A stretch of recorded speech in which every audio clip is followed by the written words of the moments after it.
the Group 1 from Tab 48. I am Mitch Angelo Lizara Benting, Ifrelidin Cordova, Rachel May Cagate, Carl Kate Alayuban, Mayor Kahagunal Bueno, Jimar Ovalem. Okay team, let's dive into this triangle. So as you can see there, we're working with a right triangle. The two legs are square root of 6 and square root of 7. And the hypotenuse is the square root of 13. So let's agree that angle A is the angle opposite the side that measures square root of 6. So that means square root of 6 is the opposite of side angle A. So square root of 7 is the adjacent and square root of 13 is the hypotenuse. So for our discussion, we will apply the sine function. So sine equals opposite over hypotenuse. So perfect. Let's act like we forgot the value of opposite side for angle A. Based on the triangle, we know the hypotenuse is square root 13 and angle A is opposite a side, but let's derive the opposite side again using the sine ratio. So let's start with the sine A, opposite over the hypotenuse. Let's assume for the moment we don't know the opposite side. Let's solve backward from the angle. But wait, we can't use yet the sine function unless we know the angle. So maybe we should instead act like we forgot the angle A and want to find it using sine A equals opposite over hypotenuse, where opposite is square root of 6 as you can see, and hypotenuse is square root of 13. Yes, let's do that. So sine A is equals to square root of 6 over square root of 13. We keep it and accept no approximations. Then to find angle A, we will apply the inverse sign.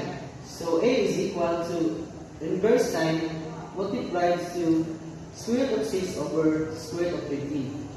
Great! And this is when algebraic reasoning and radical simplification come in. So can you verify that root 6 over root 13 is valid as a sine ratio? Yes, since all side lengths are positive and the triangle is right angle, the sine ratio must be between 0 and 1. Let's calculate the approximate value.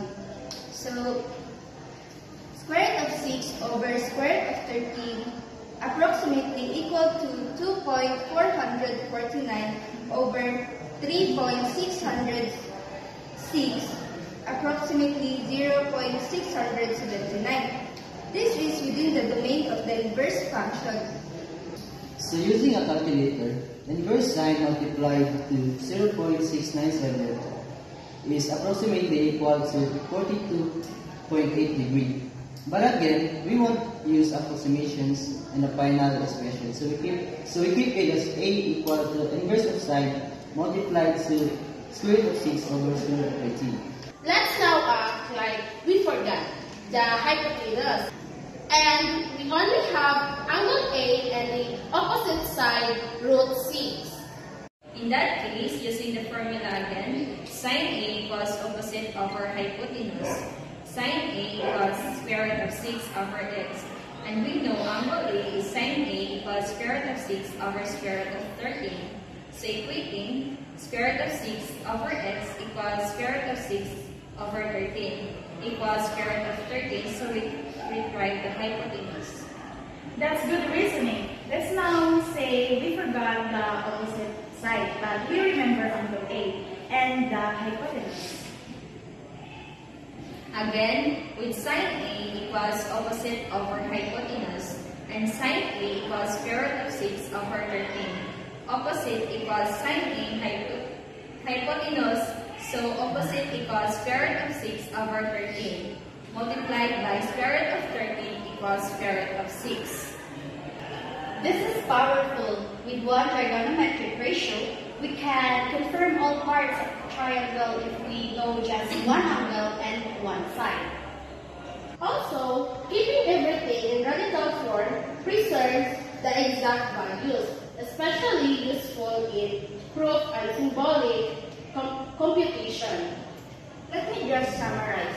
Sine A is equal to square root of 6 over square root of 13. Therefore, A equals to sine inverse function square root of 6 over square root of 13. We can use that to find any losing side with given another side in angle.